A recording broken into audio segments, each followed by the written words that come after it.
but at the end of the day, the only person's name on the book is your name.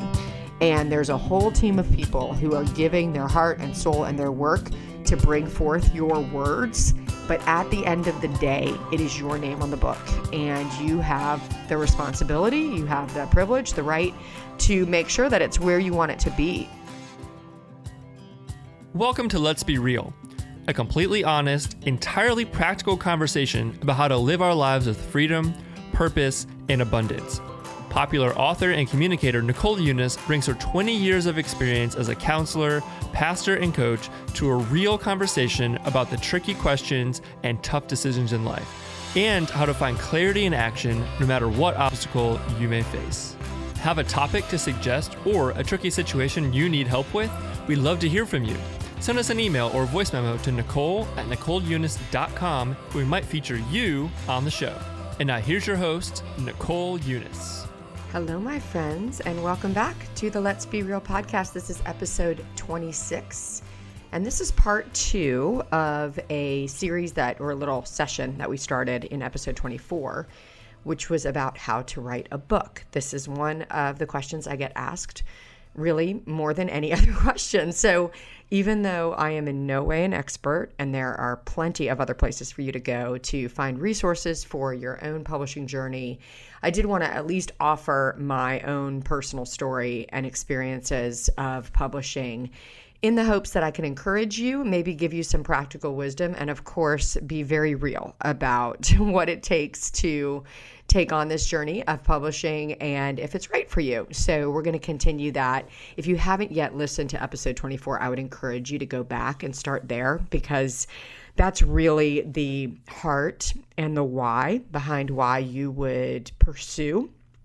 writing a book. And today is a little bit more the nuts and bolts of the questions that you guys are asking about the process. So really, if you're asking the question, what is my purpose? Do I have a voice, or maybe I have this passion to explore this topic and I'm just not sure if I should or could, or what that would look like, then absolutely you want to start with episode 24, because that will get you in the right thinking, the right mindset about the industry of publishing and the process of publishing, particularly, of course, in nonfiction, because the work that I do is in nonfiction, and publishing fiction or children's books is pretty different. So I would say that my experience is going to be limited to what I can bring you in the nonfiction space, as opposed to any of those other genres, which really are different, the publishing process for those. But there's great resources out there. So hopefully, even if you're interested in fiction or children's or whatever, you will still find some good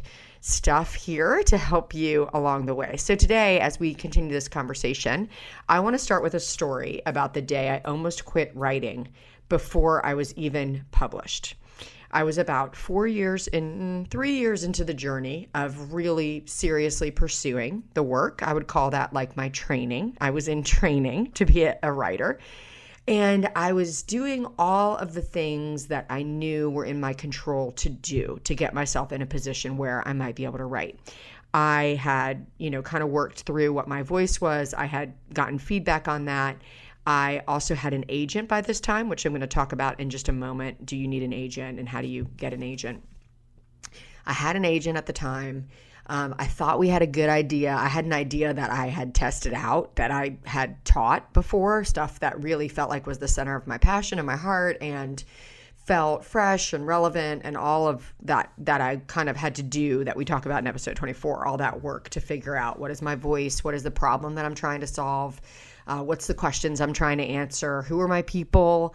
I was also published at that point in several different publications, websites, magazines. I had an editorial spot in a leadership journal. And so I had done kind of the groundwork. I had laid the right groundwork to, at least in my mind, be considered as a first-time author. And there's a little inside kind of joke about first-time authors, which I think is probably similar in music too, which is it's actually easier to take a chance on a first-time writer than it is a second-time writer, because a first-time writer doesn't have any sales history. You don't know if they're going to hit it big. You don't know what their work might be able to do. And generally, when you write your first book, you get a lower advance. So the publishing house in traditional publishing gives you less money up front to write the book. So it's just a low-stakes proposition to take on a first-time author. Once you've written a book and you have sales history, then you actually have like data that a publishing house can use to know what kind of advance they want to give you, whether they want to work with you again or work with you for the first time. It helps your agent know kind of where you are in the landscape of publishing sales and your ability to sell, how long your sales history will last, how long does your book stay relevant. All of that is later. So in your first time, there's a little sense of like, people may give you a shot when it's your first time writing. And so kind of on paper, it looked to me like I was in a position to at least be considered. And so I began the work of a proposal. We're going to talk about a proposal in a moment. And as I wrote this proposal, we did get interest. My agent was able to get editors to look at my proposal and to consider me as a possibility of bringing on for my first book. In fact, we got enough interest where most of the major publishing houses in my genre, in kind of Christian publishing, wanted to take on my proposal and take it to the next level. So the first thing that happens is an editor called an acquisitions editor takes on that proposal, and then they work with the author to shape it to be what they want it to be, so that when they go to the second round, when all the acquisitions editors bring forward their projects that they're excited about, and the publishing house is going to pick their projects for that sales season, then that acquisitions editor is going to try to pitch your project, if you're their author, to the rest of the publishing house. And so that's called the publishing committee. So when you get to that level, that means they are considering giving you an offer and actually asking you to come along and, write a contract and get started on this book project. Hey, FYI, if you write nonfiction, they don't want to see your whole book at that point. It's really a business proposal. You are proposing an idea. You're proposing how you would sell that idea, and you're going to share a few sample chapters. So in nonfiction, as opposed to fiction, you don't turn in a whole manuscript. You show them kind of where you want to go and what that would look like, and then your editorial team is going to shape that work with you. So that was kind of the story. And so we had good results where publishing houses, acquisitions editors were interested in the proposal, and they would ask me to shape it differently for that next level. And so at least 3 or 4 times, it might have even been 5 times, I had 5 different acquisitions editors asking me to kind of rewrite a chapter or reshape an outline, or can you write this marketing piece different, or can I tell me more about your platform, or I want to know where are the places that you think you're going to sell this book. And so there was a ton of back and forth for several months of just reshaping kind of the work for each publishing house and kind of what they were looking for. So I was deep in, I was in it.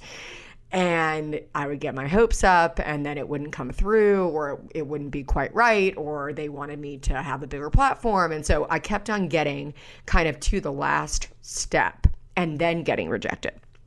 And so I was with one house. It was the day that this proposal was going to go to the publishing committee. It was just like an editor that I loved. In our back and forth in the several weeks leading up to it going to this main final committee, I just really liked this editor. And I knew that that's the person that you're going to work with on your project. So we had such a good camaraderie that I was super excited to get the opportunity to possibly work with this person. So we were all in, she was all in. We knew a day, it was going to this final stage, and we get the call. I get the call from my agent, and my agent's like, they don't like it. They're like, they don't like it. It was just like the worst feedback, because basically the feedback was they don't like you or your idea, and they don't think you're funny. It was just like a shot, to the heart. I'm sure it wasn't just that, but as I recall it in my mind, that's basically what I heard. Now, who knows what my agent actually said, but to me, that's what I heard. They don't like you. They don't think you're funny. They don't like your voice. There was really nowhere to go with it. And this was really my dream house at the time. It was the publisher that I wanted to be able to work with. So I was just crushed. I was crushed, and I just felt like, why am I even trying? I'm doing all of this work. I'm working for free. Like, nothing's coming through. I'm changing things over and over again for these different editors, and then nothing's really coming to fruition. And I was so crushed and frustrated that I thought, forget it. Like, it's just not worth it. It's never going to happen. This idea is not going to work. And I remember my agent at the time was a real no-nonsense kind of agent, which I liked.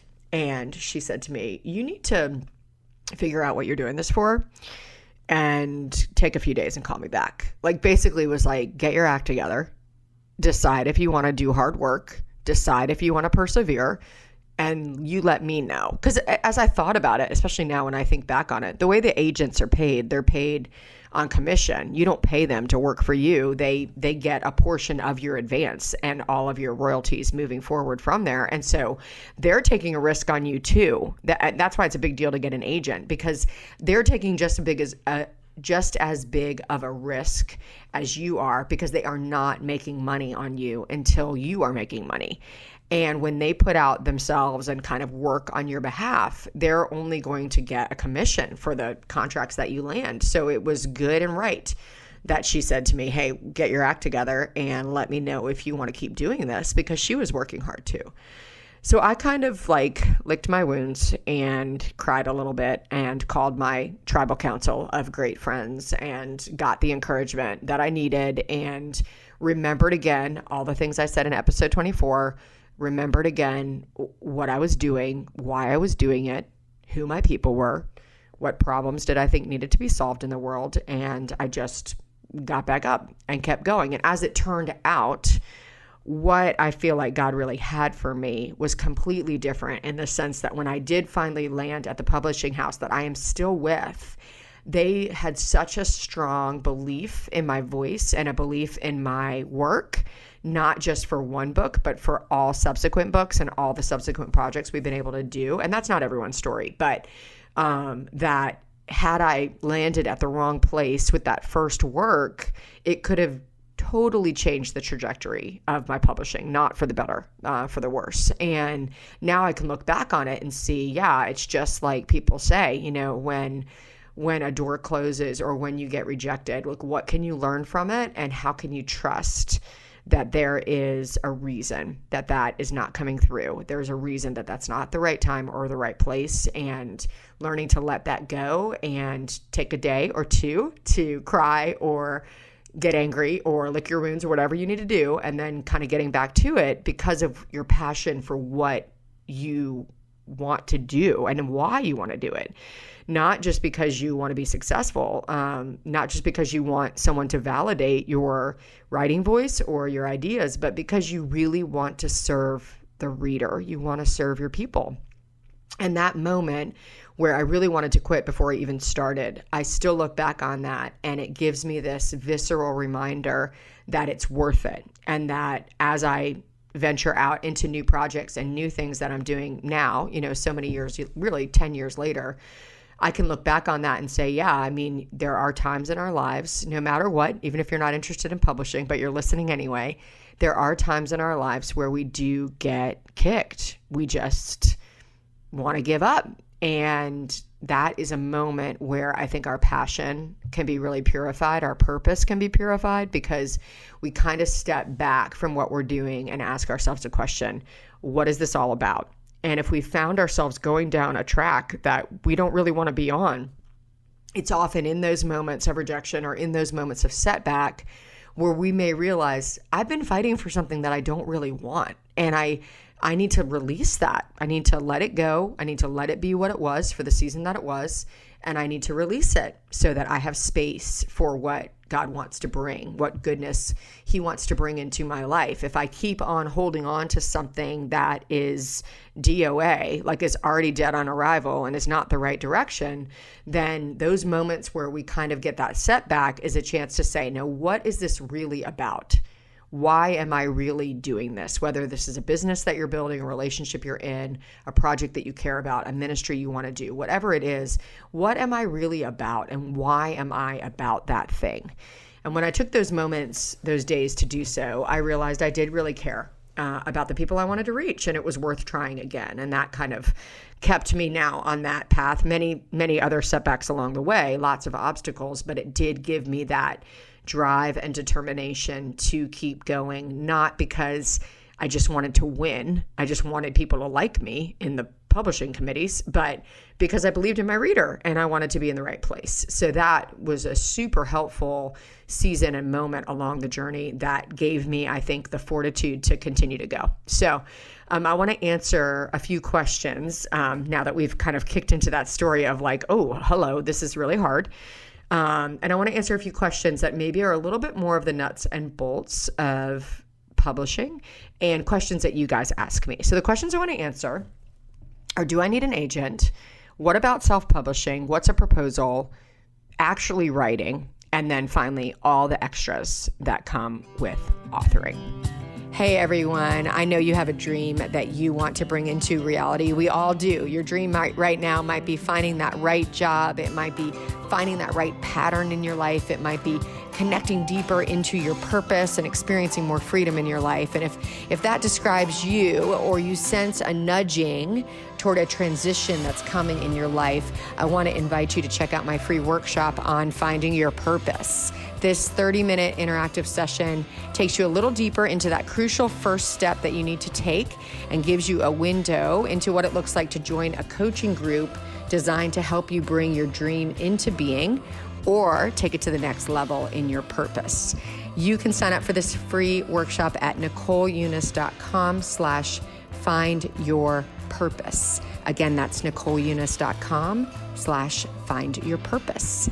Okay, everyone, back to the show.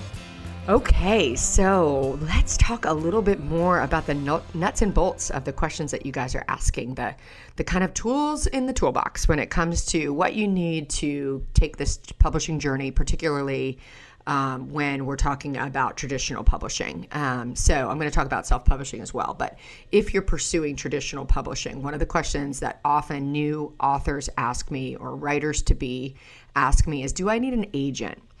So an agent is a trained professional who has connections and relationships with, presumably, with publishing houses that you would want to be a part of. And I talked last time about this whole, you've got to research, you've got to stalk the kind of author that you want to be. You have to find an author that represents the direction that you want to go, and read their intros and read their acknowledgments and know who their agent is and know what their publishing house is, because publishing houses are good at certain things. And generally, publishing houses tend to have a certain trend or voice or tone to the kind of things they want to publish. And so you want to know what those things are so that you can kind of set your sights on what a few of those houses might be.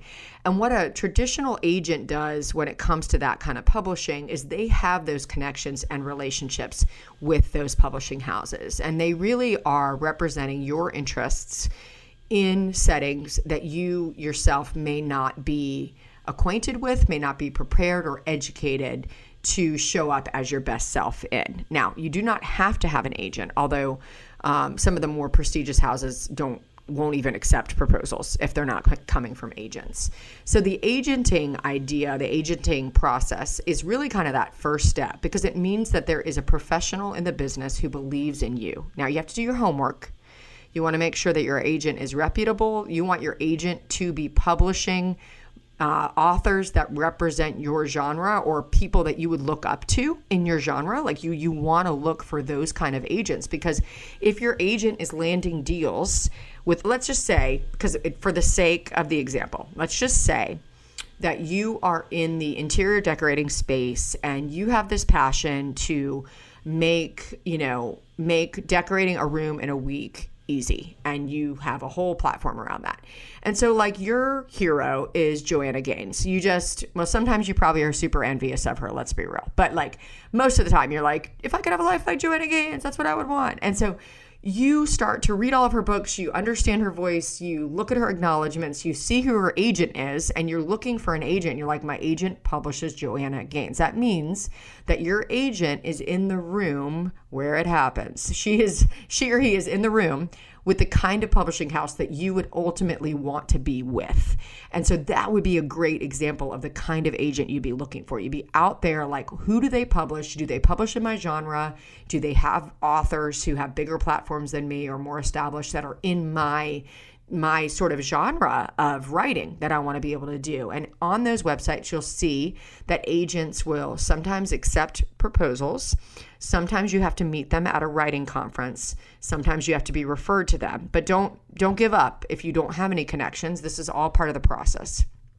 Part of the process is that you have to engage in the community, understand the industry, meet other authors like yourself, all that kind of stuff, so that you can make those connections. But there are, just because Joanna Gaines only has one agent doesn't mean there isn't 10 other reputable agents out there in the interior design space or nonfiction lifestyle brand space. So you want to do your homework and find a few of those people, and then you go to their websites, you sort of track those agents to understand what is the process of becoming agented with this person. And so what will happen is that agent will ask for a proposal, and if they like what they see, they'll set up a call, or if you're together at a writing conference in the olden days, you could set up a time to actually meet them face to face. And so they're kind of your first hurdle, because if an agent believes in you and an agent believes in your project and they're reputable and you know that they close deals, that's a great question to ask an agent. How many deals did you close in the last year? You want them to be a person who's getting authors to publishing houses, because that's how they make money. That's how you make money. But part of how they make money is on royalties. So they could have a book that did great 10 years ago, and they're still getting paid money on that book because the author's still making money on that book. So you do want them to be current, fresh, like landing deals, working with authors, all of that kind of stuff. You should be interviewing them. You don't want to just be like, oh, the first agent likes me and wants to work with me, because you guys are going to invest a lot of time in each other, and there's an enormous amount of trust that goes into a relationship with an agent, because they're going to be representing you and your work. They're going to be representing what you want and your desires, and you have to trust that they're doing that. And when they come back and say hey, that's not going to work out, or we need it to look different, or I'm not sure about this, you have to trust them. So you really want to do your homework in advance and make sure that it's the right agent for you if you get to that level. And when you do, the reason you get an agent is if you want to pursue traditional publishing. Traditional publishing are houses that exist that take on your project. They are your editing committee. They have an editorial team. They have a marketing team. They partner with you on titles, subtitles, the work.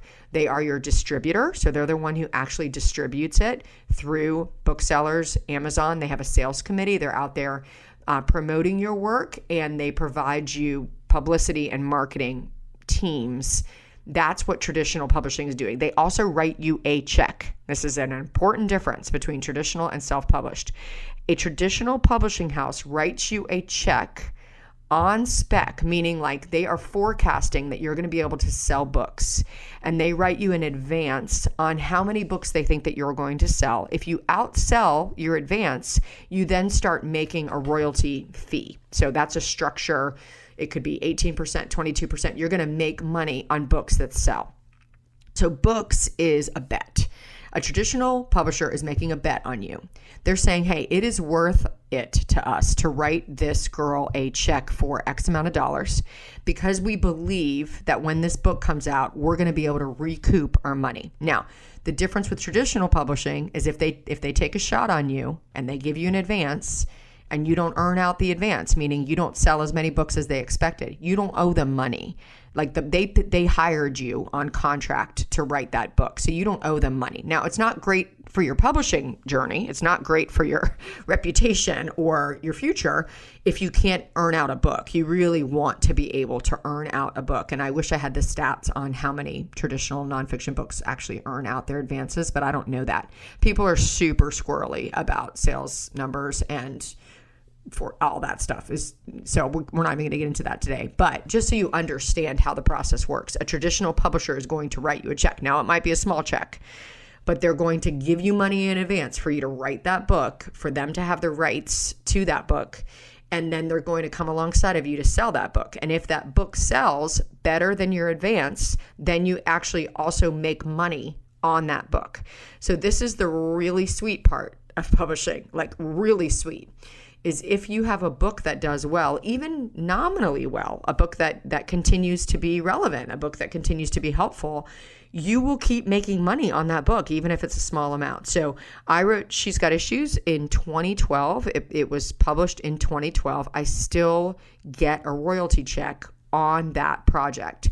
That same dang project that went to all of these different publishing houses, that went to all of these different committees, as it turns out, it did okay and it's still helpful. And so a project that I, just not wasted, but gave blood, sweat, and tears, lots and lots of tears to, is still paying off today. Paying off in money, not a lot of money, but a little bit of money. But more importantly to me, it's paying off in that it's still helping people. It's still out there doing its thing. And there's not a lot of things in life that you can kind of do a project, just kind of like, brush off your hands and say, I'm done with that project. And then 8 years later, 9 years later, that project is still yielding dividends. It's still bearing fruit. And that's a really beautiful thing about the work, is that sometimes I think, particularly when we're newer in publishing, we don't think about the idea that like, wow, like something I'm writing today could still be helpful to someone 8 years from now or 10 years from now. And you never know what project might be the project that really resonates with people or resonates with a larger audience and continues to kind of be the little engine that could and continues to kind of be out there doing good in the world. Because that's what this is really about, is the voice that you have to do good in the world. So an agent is for that process of getting to that traditional publisher. And so if you're serious about traditional publishing, or you have a significant platform, or you've gotten some sort of feedback that maybe you have a project that would be one that you would want to try to take to a traditional publisher so that you can have all of those extras around you, then an agent is going to be super helpful. Now, you don't have to have an agent, although some publishers don't work outside of agents. And generally, my experience is that good agents, they get you a higher advance. They basically are worth their money. So if an agent charges 15 or 18% commission, they're going to get an advance that's that much higher anyway. And they know what kind of advance they can get you because they work in this space. And it's virtually impossible. I mean, I'm sure you could, if you really wanted to be that deep in the industry, that you wanted to represent yourself and really negotiate for yourself. I'm sure you could. And I know there's people out there that are probably really good at that. P.S. Those people should just be agents for other people. But if that's not what you're about, and that's not why you're in this work, and you're a creative who wants to bring, like, to continue our example, you just want to bring your how to decorate your house in a week stuff to life, then an agent's going to be really, really helpful for you. And you can have a relationship with them long term where they're really advocating for you and advocating for your career, which is awesome. So that's what an agent is. So the second question that people ask a lot is about self-publishing. Well, should I self-publish? If I'm not having luck with an agent, or I'm not, I don't think I have enough of a platform, or I don't want to wait on a traditional publisher, because it's a longer process from beginning to end generally. Unless it's a book that's fast-tracked for some reason, and you always see the fast-tracked books because they, for instance, right now with COVID, they're like books coming out about COVID, or in an election year, there will be books that come out right when the election's happening. And so those are fast-tracked books that have a reason why they are pushed to the front of the line, so to speak, in your publishing house. But generally, most books traditionally publishing take between like 12 to 18 months, 14 to 18 months from when they're written to when they release. So it's a long journey. It takes a long time. And so if you've got a book or an idea that you don't want to wait on that long of a tale to happen, including the time that you need to build up your, sort of experience, your platform, find an agent, all that. So you might have a reason why you want to self-publish, or maybe you have an audience that you just need to address the audience. You need to reach the people that you're trying to reach. So self-publishing used to, a while ago, not anymore, used to kind of have a bad rap. It was like the used car salesman of publishing. Because it was kind of like, well, anybody can self-publish, and they're not good, and they don't sell, and they're poorly edited, or they're poorly, the content's not good. They cheapen books for everybody else, was kind of the vibe. But that's gone away a bit. Like that's not the case anymore. And you can have a beautifully done and edited self-published book that can do great. And there are plenty of people out there who traditionally publish, but also self-publish, because the thing about self-publishing is you are your own boss. You are controlling the money. You're controlling all of that's coming into you. And royalties, at the end of the day, your traditional publisher is going to make money on your book. So you're splitting your work with a publisher. And if you self-publish, then you're not splitting your work with anyone. Now, on the flip side, you don't get what you get from a traditional publisher. You don't get an advance. You're going to pay for those books yourself. So whatever amount that you run, if you're going to run 1,000 books or 2,000 books or 400 books, you're going to pay for all 400 books, and then you're going to basically resell them yourself. Now, there are some print on demand. There's a couple of different ways to do it, but whatever you're looking at, it's going to end up with you paying money for what you're doing.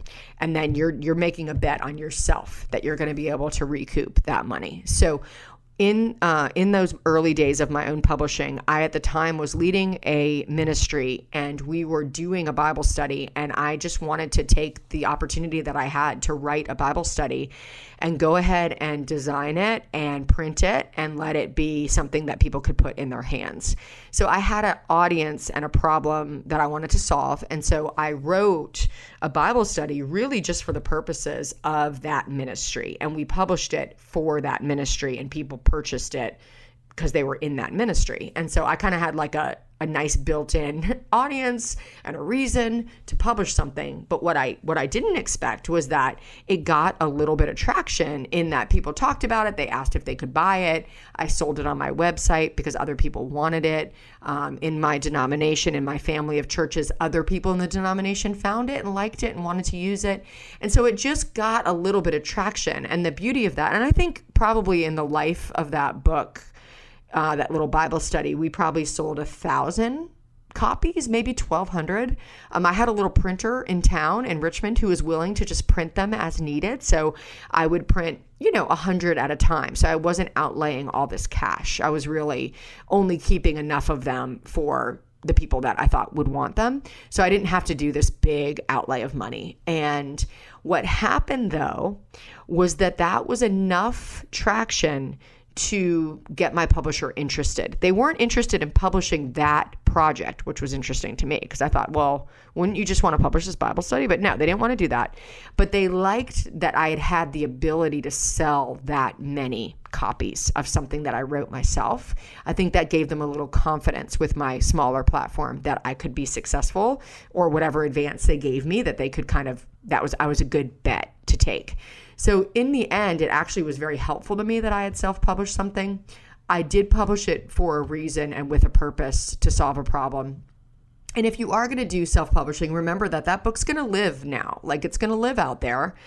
And if people put their hands on it, you want to be proud of it. And you probably need an editor. You probably need people looking at it, copy editing. You're going to have to make an investment if you want to be proud of it. Because once it's kind of out there in the world, it's published, it has your name on it, and it can live beyond you. And to this day, that Bible study that I never meant to put anywhere else, I think you can buy it on Amazon. And I'm proud of that Bible study. I love it. But it's just a good reminder, like, hey, if you're going to put something out there, you want to be proud of it. And you don't want to have bad writing, especially if you're trying to be a writer.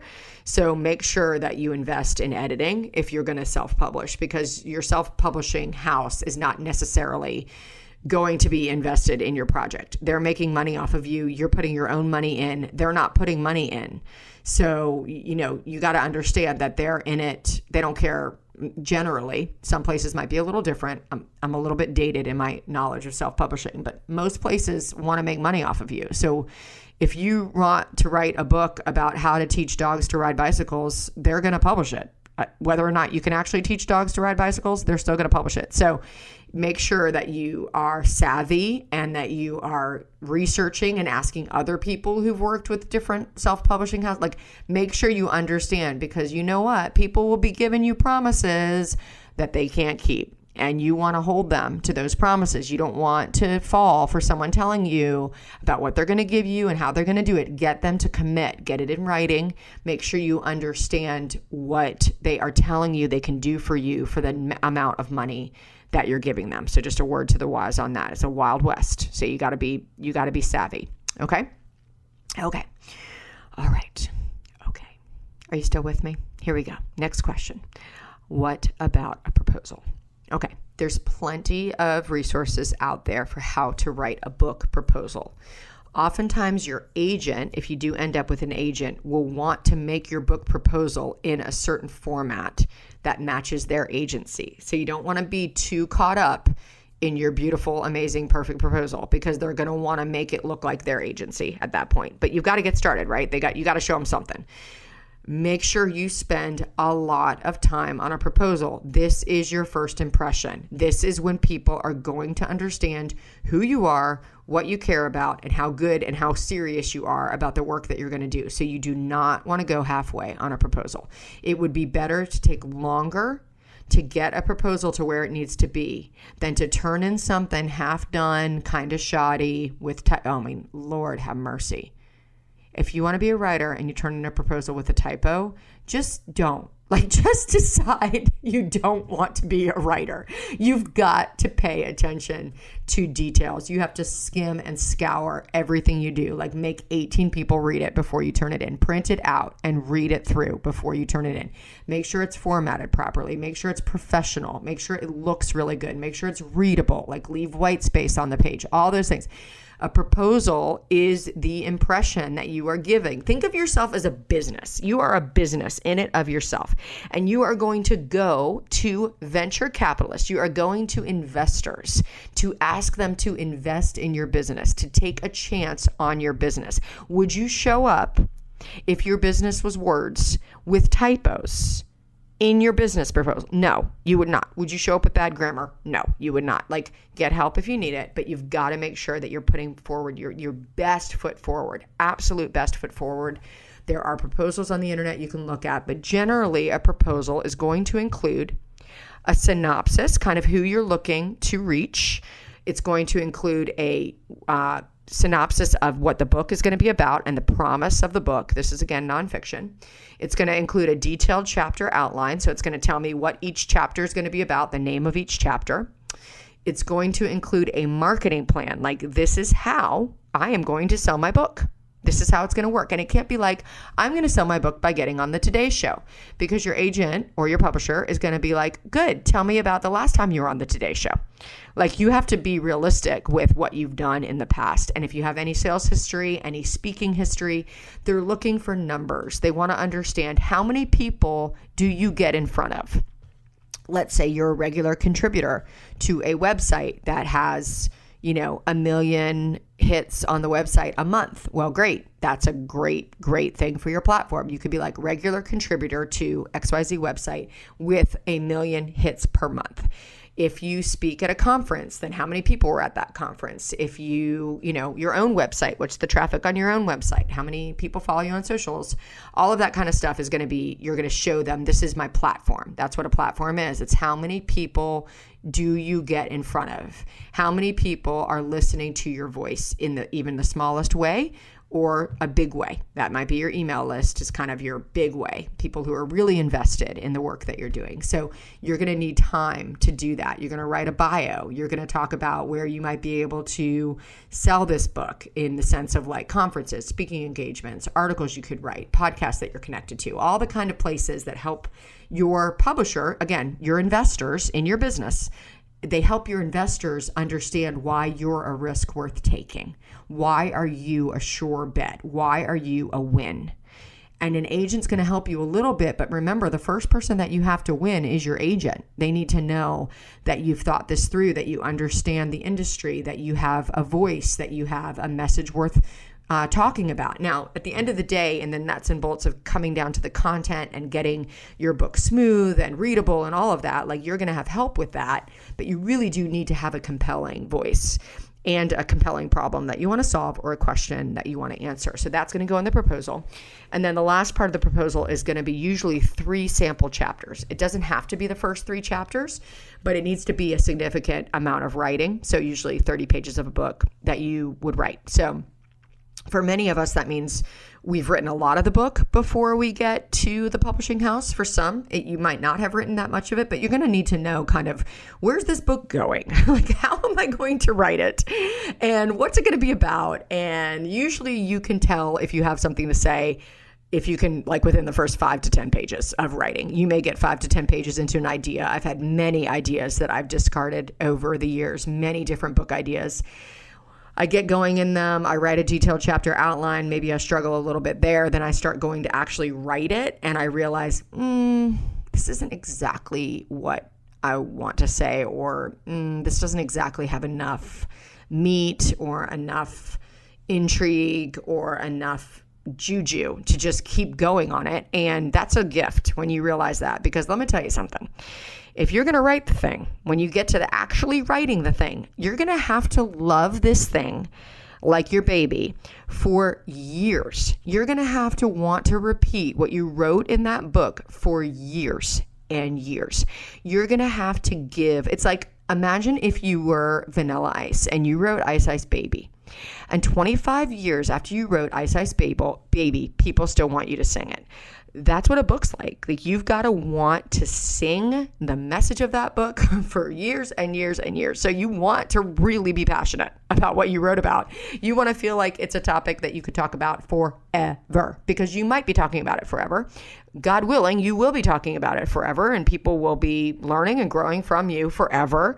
But you're going to spend so much time on that topic and so much time with this baby, so many different ways that you're going to write and talk about this baby, that you really, really, really want to believe in it. You really want to believe that you have something important to say. And the proposal is the first step in kind of making sure that you are serious about this quote unquote business that is you, and you are a sure bet for your investors. That is your agent and your publishing house. So the proposal is that you're going to get plenty of resources out there to find out more. You can shoot me an email if you want to talk more about proposals. I'm happy to share one with you so you can sort of understand what it looks like. Okay, and then we kind of got into this. Then you're going to actually write the dang thing. You are going to write the thing. And if this is a yes, and if you get, a lot of times it takes a long time to get that contract written, you've got to get going on that book. There's going to be a deadline on it that they're going to expect it in. And the kind of phasing, I'm going to call the publishing process in 4 phases.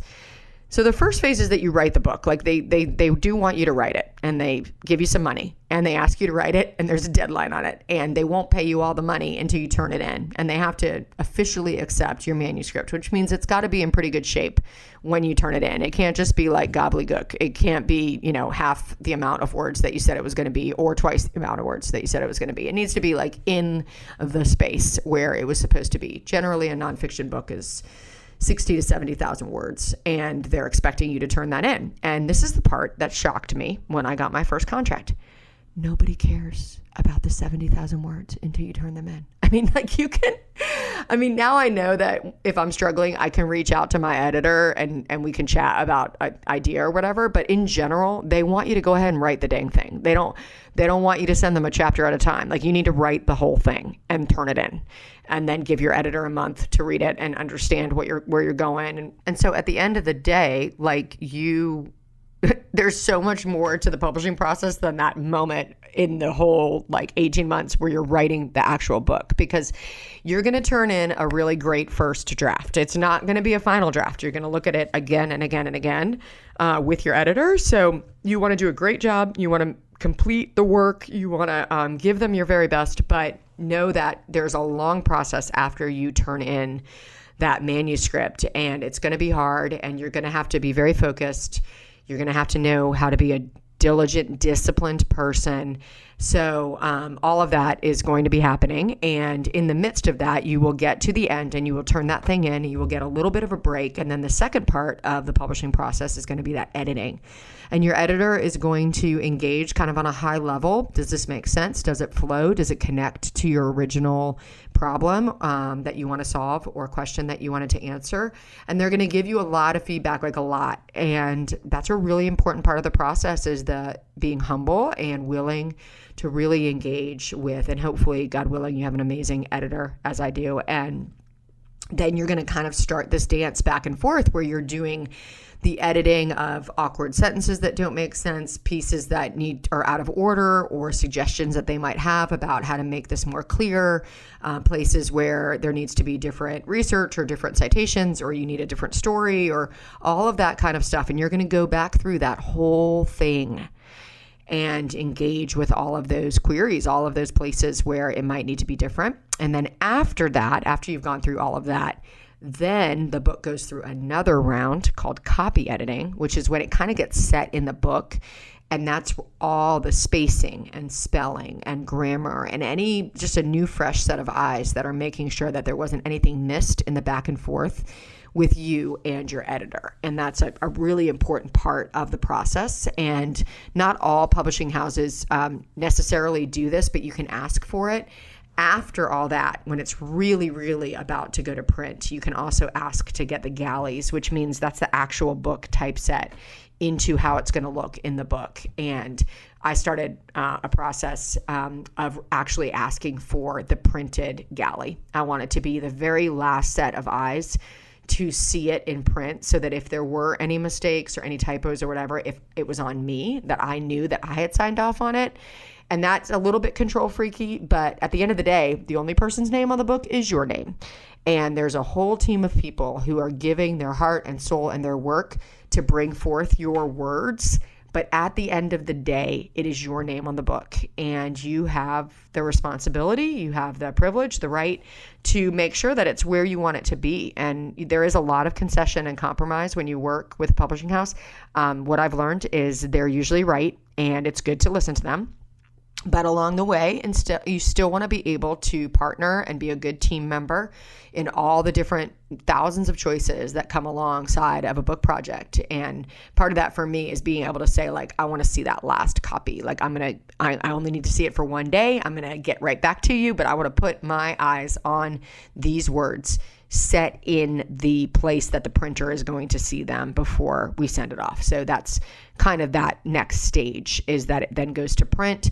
Then the whole actual second half of the publishing process starts, which is the marketing, the publicity, the work of getting it out there in the world, of the people who are going to come alongside, who are going to buy the book in advance, who are going to be part of your launch team. That's a whole nother conversation. I don't feel like I'm great at it. I feel like I'm still learning how to be good at that. There's a lot of people out there that you can follow that can help you know more about that. But that's the stuff that comes along, all the extras that come with authoring.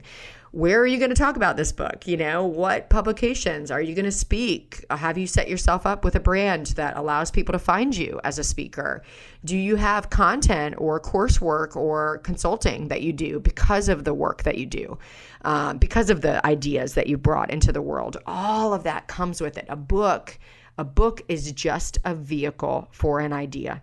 And that idea cannot be fully contained within one book. It is an idea that is yours to bring to bear with your voice into the world. It is a beautiful thing that will take root and grow fruit all over the place in all different kinds of ways that you can use that content to really continue to help your reader and help your audience. And it may turn out that you have something totally new in the next few years that doesn't need a book, and you've used technology in a different way, or in-person experiences, or client work, or communicating in a different platform than a book. But that book is going to be that catalyst that gives you that authority. It gives you that validation. It gives you that credential that allows you to be that expert on that thing, that little passion that you had, that you got to bring into the world, becomes the thing that you can kind of build your business that is yourself, the industry that is yourself, around. It's a beautiful thing, and it's worth the work. So finally, one little story I want to close with from Liz Curtis Higgs. This is an author. She's a Christian writer. She's been around for a long time. She has actually written 37 books with over 4.6 million books in print. I mean, that is extraordinary. That is amazing. And a few years ago, I had the opportunity to lead a workshop at a retreat that she was teaching. She was teaching the retreat. I was leading a workshop. I am not afraid to fangirl. I am not afraid to ask people who are further along in the journey than me if I can just, I say something like, could I ask you 3 questions? Is there a time over this weekend? And so she was so gracious and wonderful. And so I sat with her at lunch and we had this amazing conversation. I just felt so cared for, so encouraged in ministry, in the work that she does. I mean, she is a powerhouse, just bringing people to faith left and right. She's got humor. She's funny. She's sort of self-deprecating and really, really easy to be around. But underneath of that, she's extremely intelligent and obviously has been a really shrewd businesswoman in her life in publishing. So we were talking and I was talking to her about, I think I had written 2 or 3 books at that time. And she told me, she just looked at me, and she's quite a bit older, sort of is in that sort of expertise level of mentor. And she just looked at me and said, hey, you're going to look back on these first books you wrote and you're going to be like, I can't even believe I wrote those. Like, I'm a totally different person now. And it was so interesting because I was so set on like, this is the ideas that God has for me. This is what I'm going to do. That I didn't have enough of a vision to imagine that I could be doing something totally different or bigger or more expansive or in a different kind of set of ideas. And I really remembered that moment. I kind of was disturbed by it. I was like, well, no, I like what I'm doing. And she was speaking from her own experience because she had started kind of writing like home ec, like how to run a great home books. And she ended where she hit this idea of bad girls of the Bible and wrote about women in scripture. And that really became her platform and her thing that sold lots and lots of books, reached tons of people, and continues to be her ministry to this day. And so I just share that with you as an encouragement that it's a process and you're on a journey and you want to follow that little idea that you have through. And you may find that you get to page 9 of that idea and you're like, I don't know if this is my baby. Like, I don't know if I believe enough in this. And you know what? Another idea will come and the right idea will come. You just continue to put in the work.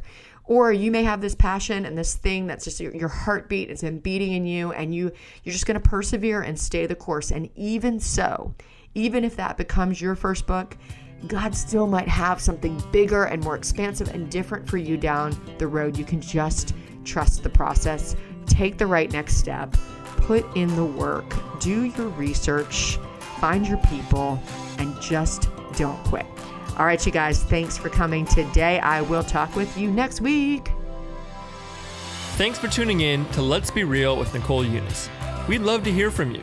Have a topic to suggest or a tricky situation you need help with? Send us an email or a voice memo to nicole@nicoleeunice.com and we may feature you on the show. And don't forget to subscribe to the podcast so you don't miss an episode.